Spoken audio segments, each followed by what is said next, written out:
இவர் எங்களை தவறா ஒரு லாரி ஓனரா தவறா பேசுறாரு. முடிச்சு போக சொன்னது இவர் தான் முடிச்சு போயிருக்காரு. இவர் தான் லோடு முடிச்சு போக சொல்லிருக்காரு. ஒண்ணுமே பாருங்க.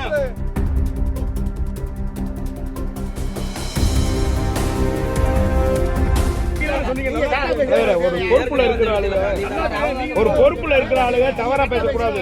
ஒரு லாரி ஓனர் வந்திருக்காங்க மிரட்டுறீங்க. இவர் தான் அந்த லாரி ஓனர். என்ன விஷயம் அப்படின்னா இங்கதான் வந்து சரக்கு ஏற்றி அவங்களுடைய கரசருக்கு கொண்டு போறாங்க. வாடிக்கை ஓட்டிக்கிட்டு இருக்காரு.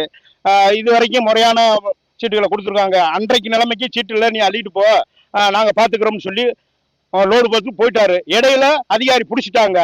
அந்த அதிகாரி பிடிச்சி வண்டியை ஸ்டேஷன் கொண்டு போயிட்டாங்க. இது வரைக்கும் எந்த ரெஸ்பான்ஸும் அவங்க கொடுக்கல. இந்த குவாரில இருந்து பாவம், அவர் கஞ்சிக்கு இல்லாதவர், அவர் தான் ஓனர் டிரைவர், ரொம்ப அப்புறாணி. நாங்க இவருக்கு சப்போர்ட்டா வந்து நாங்க வந்திருக்கோம். அந்த ஓனர் வந்து எங்களுக்கு ரெஸ்பான்ஸ் கொடுக்க மாட்டேன்றாங்க, எங்கிட்ட பேச வர மாட்டாங்க. எங்களுக்கு லாரி எடுத்து கொடுத்தா போதும், வேற ஒண்ணுமே இல்ல. அந்த குவாரிக்காரங்க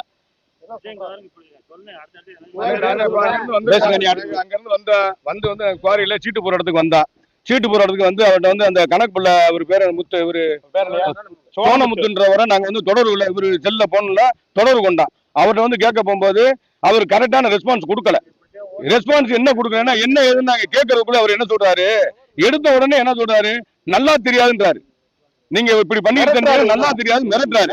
இதுக்கு நாங்க இது பண்ணிக்கிட்டு தான் நான் உங்களை இதுக்கு எல்லா பேரும் நாங்க சங்கத்துல வந்திருக்கோம். நாங்க வந்து வடக்கு சங்கம், சரி மஞ்சமலை சிப்பர் லாரி உரிமையாளர் நல சங்கம். நாங்க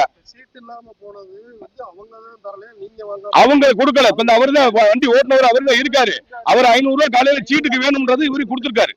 வண்டி ஓனரே கொடுத்திருக்காரு, எனக்கு சீட்டு வேணும்ட்டு. கடைசியா லோட புடிச்சிட்டு வர சொல்லிட்டு சீட்டு கேட்கும் போது இல்லேன்னு இருக்காங்க. அதேதான் இதை வந்து நம்ம கேட்க போனா மிரட்டுறாங்க. ரெண்டாவது வந்து நாங்க வந்து கேட்க போகும்போது என்ன சொல்றாங்க, நீங்க சீட்டு இல்ல, நீங்க போங்க, சீட்டு ஒன்றும் பிரச்சனை நான் பாத்துக்கணும்னு இவர்கிட்ட சொல்லியிருக்காங்க. இவர் தான் அவரு வண்டி ஓட்டுனவர். இவர்கிட்ட தான் அந்த மாதிரி மேட்டரை சொன்னவங்க அவங்க தான். இப்ப கேட்டா எனக்கு தெரியாதுன்றாங்க. இதுக்கு இது மாதிரி அடிக்கடிக்க நடக்குது. இப்ப பாதிக்கப்படுறது லாரி மக்கள் தான் பாதிக்கப்படுறமே தவிர மத்த எல்லாருமே நல்லா தான் இருக்காங்க. நாங்க தான் இன்னைக்கு 3 மாசம் ஆச்சு நாங்க வண்டி ஓட்டி. எங்க வாழ்வாதாரம் பாதிக்குது. பசியோட வந்து நாங்க வந்து ஒரு கிரசர்ல சரி அல்றாங்க, சீட்டு போட்டு அல்றாங்கன்னு சொல்லி வாரா. அதை வந்து மிஸ்யூஸ் பண்ணிக்கிட்டு இவங்க வந்து எங்களை வந்து மிரட்டுற மாதிரி பண்றாங்க. இது அவர் சொன்னது எங்க வந்து உங்கள்கிட்ட சொல்லியிருக்கேன். இது என்னன்றதா இது பண்ணுங்க, நீங்க பேசுங்க.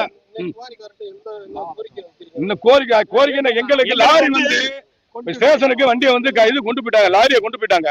முந்தா நாள் பிடிச்சது வண்டி. இது வரைக்கும் வாடிப்பட்டி ஸ்டேஷன்ல வண்டி நிக்குது. இந்த கோரிக்கைறவங்க யாருமே எந்த ஒரு ரிஸ்க் எடுக்கல. இவங்கதான் போக சொல்லியிருக்காங்க. இவங்கதான் போக சொல்லியிருக்கு. கம்முன்னு அவங்க இருக்காங்க. கேட்டா நம்ம பேசிக்கிறோம்ன்றாங்க. இதுக்கான விலை 3 நாளா என்னத்தை பேசுறாங்கன்னு தெரியல. பாதுகாப்பு என்னன்னு நாங்க பாதுகாப்பு சொல்ல, எங்களுக்கு பாதுகாப்புன்றது எங்க லாரிக்காரர்களுக்கு முறையான சீட்டை போடுங்க. முதலமைச்சர் சொல்லியிருக்காரு. அவங்க இந்த கனிமவளத்துறை அமைச்சர் பேசியிருக்காரு, எல்லாம் செய்திருக்காங்க. இதுக்காக நாங்க மெயினாவே நிப்பாட்டி வச்சிருந்தோம், மரியாதை கொடுத்து நாங்க நிப்பாட்டி வச்சிருந்தோம். இதெல்லாம் கரெக்டாகி வரட்டும், அது வரைக்கும் நம்ம கொஞ்சம் வெயிட் பண்ணுவோம் அப்படின்றக்காக நான் வெயிட் பண்ணேன்.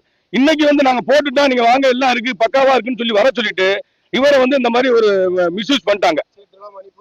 அவர் இப்ப மாட்டிக்கிட்டாரு. அவருக்கு அந்த ஒரு வண்டி வச்சிருக்காரு. அவரோட வாழ்வாதாரம் பூரா பாதிக்க. அந்த குடும்பத்தை யாரு தாங்கிறது? இப்படி பண்ணுனா என்ன பண்றது? இந்த லாரிக்காரங்க பெரிய மன உளைச்சல் போற கண்டிஷனுக்கு அவர் போயிட்டாரு. ரெஸ்பான்ஸ் கொடுக்க மாட்டாங்க, எங்களை மிரட்டுற மாதிரி பேசுறாங்க.